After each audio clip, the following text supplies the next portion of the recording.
के प्रिय लोगों, आपको वचनों के पास, वचनों को सीखने का आपके जीवन में एक उत्साह होना चाहिए, क्योंकि जब आप वचनों के पास आओगे, यही वचन एक चमत्कार बनेंगे, यही चीजें। इसलिए कहा जाता है आपको एक सेवकाई में बने रहने के लिए, एक सेवकाई में बने रहने के लिए, परमेश्वर के साथ, सच्चाई के साथ, आप जहां भेज दिए गए हो, आप उन सेवकाई के साथ आत्मा में बने रहो, क्योंकि जो सिखा रहा है वो आपका पिता है, वो आपका आत्मिक पिता है, जो आपको सिखा रहा है वास्तविक चीजों को, क्योंकि वो खुद वास्तविक बना है। आमीन बोलो। पहले वास्तविक बनेगा तब दूसरों को वास्तविक बना पाओगे। आप कब तक झूठी बातों को कहोगे? आप एक झूठ के रूप में हो, आप एक व्यभिचार के रूप में हो, आप एक अहंकार के रूप में हो, आप एक घमंड के रूप में हो। आप दूसरों को क्या बनाओगे? जो आप हो। इसलिए सुधार लाओ पहले अपने जीवनों में और सीखने का प्रयास करो, आत्मा के संरक्षण में रहने का प्रयास करो, आत्मिक अधीनता में आने का प्रयास करो।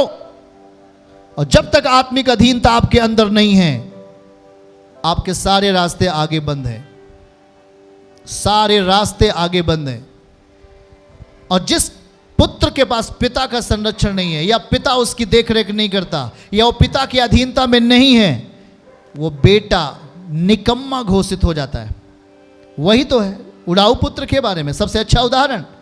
वो पिता की बात नहीं माना, इसलिए उसके जीवनों में बहुत सारी ऐसी चीजें रख दी गई जिसके द्वारा वो बेकार दशा में चला गया। वो जहां जा रहा है वहां पर सूखा पड़ रहा है। ये वचन की सत्यता है, वचन की वास्तविकता है। जिसने आत्मिक अधीनता नहीं स्वीकारी, जिसने स्पिरिचुअली अधीनता नहीं स्वीकारी, जिसने आत्मिक पिता की अधीनता को नहीं स्वीकारा, निश्चय उसके आने वाला टाइम वो जहां होगा वहां सूखा पड़ेगा।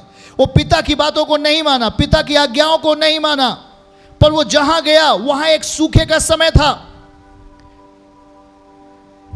और उसे कंगाली की अवस्था में रहना पड़ा, अर्थात एक श्राप के अधीन हो गया। वो श्राप के अधीन आ गया। इसलिए मेरे प्रियो, आपके जीवन में, आपके जीवन में जो सिखाने वाला है, कहता है वो 2 गुने आदर के योग्य है। इस बात को देखो, जल्दी से हमारे साथ पढ़ेंगे, वचनों को हमारे साथ देखिए। और मैं एक वचन आपके लिए पढ़ूंगा जल्दी से, महत्वपूर्ण है। कुलूसियों अध्याय 3 उसका 22, 23 और 24। कुलूसियों अध्याय 3 उसका 22, 23, 24 के पदों को हमारे साथ पढ़ें। बाइबल क्या कहती है? कुलूसियों अध्याय 3 उसका 22, हे सेवकों जो शरीर के अनुसार तुम्हारे स्वामी हैं। ये एक सारी चीजों को पूर्ण करते हुए और एक सच्चाई का मोहर लगाते हुए इन बातों को देखना है। हे सेवकों जो शरीर के अनुसार तुम्हारे स्वामी हैं, सब बातों में उनकी आज्ञा का पालन करो।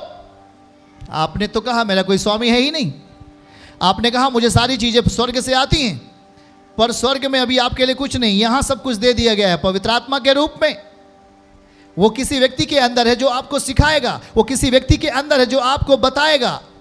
वो एलिया हो सकता है, वो मूसा हो सकता है, वो पतरस हो सकता है, वो पौलुस हो सकता है, जिसने सेवकाइयों को खड़ा किया। पतरस, बाइबल देखो, पतरस ने प्रचार किया और वहां पे लिखा कि पहले ही दिन 3000 लोग परमेश्वर के राज्य में आ गए। जो 3000 लोग परमेश्वर के राज्य में आ गए, वो क्या वहां आत्मा था? नहीं, वहां पतरस था। पतरस के अंदर आत्मा था। वो एक स्वामी के रूप में था, दिखने वाले, और जो लोग सुन रहे थे वो उसकी अधीनता में थे। और इसलिए उन चीजों ने उन सबको अपने वश में कर लिया। परमेश्वर ने अपने पुत्र को वचन के रूप में भेजा और वह प्रकट हुआ देह में। हालेलुया। वो प्रकट हुआ देह में और लिखा सारी चीजों को अपने अधीन कर लिया। वो चाहे पृथ्वी की हो, चाहे स्वर्ग की हो, चाहे जमीन के अंदर की हो, चाहे आकाश की हो, और चाहे जो कुछ भी हो, सबको अपने अधीन कर लिया। यही तो पिता की असली महिमा है। यीशु के नाम में ताली बजा के परमेश्वर को महिमा दे। यही पिता की असली महिमा है। और समझो इसे, जो बाइबल आपको समझाने का प्रयास कर रही है। हे सेवकों जो शरीर के अनुसार तुम्हारे स्वामी हैं, सब बातों में उनकी आज्ञा का पालन करो। सब बातों में उनकी आज्ञा का पालन करो, मनुष्यों को प्रसन्न करने वालों की नहीं, दिखाने के लिए नहीं, परंतु मन की सिधाई से और परमेश्वर के भय से पालन करो उन हर बातों को जो नेतृत्व कर रहा है किसी सेवकाई की। लीडरशिप, अंग्रेजी में बोलते हैं लीडरशिप। हिंदी में बोलते हैं नेतृत्व करना। एक घर का एक व्यक्ति होता है जो नेतृत्व करता है, उसे हम अगुआ बोलते हैं। उस घर का लीडर,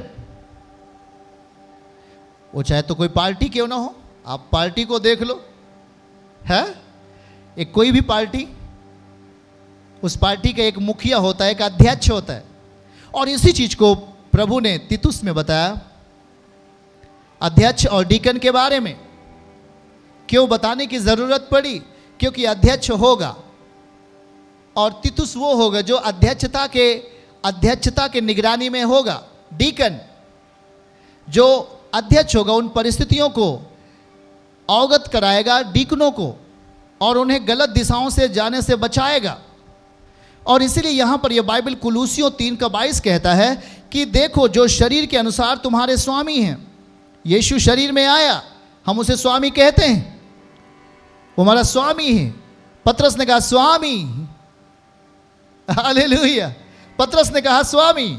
वो दिखने वाले शरीर के रूप में था, पर वो अब ना दिखने वाले आत्मा के रूप में किसी व्यक्ति के रूप में रहता है, जो सच्चाई के साथ नेतृत्व करता है, जो अपना जीवन बलिदान अवस्थाओं में लेके चलता है, जो संयम के साथ जिंदगी जीता है, वो उस व्यक्ति के अंदर होगा। आमीन बोलो, वो होगा, बोलो वो होगा।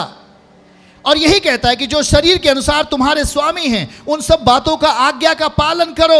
उनकी आज्ञा का पालन आपको वो समझा रहा है आत्मा के निर्देश में, आपको वो समझा रहा है आत्मा के नेतृत्व में, और कह रहा है मनुष्य को प्रसन्न करने वालों की तरह नहीं, पर कहता है मनुष्य को दिखाने के जैसा नहीं, परंतु मन की सिधाई से और परमेश्वर के भय से। अगला 23 पद को पढ़ेंगे। जो कुछ तुम करते हो तन मन से करो, यह समझ कर कि मनुष्य के लिए नहीं परंतु हम प्रभु के लिए करते हैं। अगर आप चाहे घर में हो आत्मिक अधीनता में, चाहे सेवकाई में हो, आपको आत्मिक अधीनता में काम दिया जाएगा, तो आप किसी मनुष्य के लिए काम नहीं करते हो, आप परमेश्वर के लिए काम करते हो। 24 और आगे बाइबल कहती है कि क्योंकि तुम जानते हो कि तुम्हें इसके बदले जो कुछ आप जहां रखे गए हो, चाहे आप एक डीकन के रूप में हो, सेवक के रूप में हो, या आप एक अध्यक्ष के रूप में रखे गए हो, तो लिखा है कि इसके बदले तुम्हें प्रभु से मिरास मिलेगी और तुम प्रभु मसीह की सेवा करते हो। आमीन बोलो हालेलुया। मेरे प्रभु के प्रिय लोगों, आपको आत्मिक अधीनता रहना अवश्य है। आपको परमेश्वर के राज्य में फलवंत होना अवश्य है।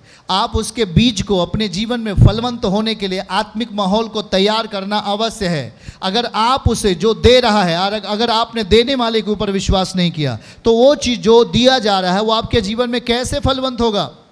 मसीह देता है दानियल को, पिता ने दिया दानियल को, और दानियल ने जो चीज़ें कही वो एक राजा के लिए वास्तविक बन गया। अगर दानियल नहीं कहता या पतरस नहीं कहता लोगों से, तो 3000 लोग नहीं आ पाते परमेश्वर के राज्य में। आपको वास्तविक बातों को सोचना है और आपको इस अधीनता की बातों को लेके आना है, ताकि वो हर चीज़ें, देखो बीज बोने वाला बीज बोता है और फिर वो उस धरती को फाड़ देता है, और वो धरती अपने अंदर उस बीज को नम्रता पूर्वक उसे स्वीकार कर लेती है और वो एक शोभायमान धरती बन जाती है। आमीन।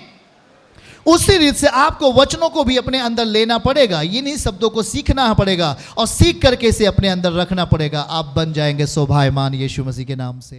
चर्च की सभी प्रार्थनाओं को और परमेश्वर के दास के द्वारा टीचिंग सुनने के लिए और अपडेट्स को जानने के लिए हमारे इस चैनल को सब्सक्राइब करें और साथ में बेल आइकन को दबाएं, ताकि जब भी लाइव प्रार्थना हो तो सबसे पहले आप देख सकें।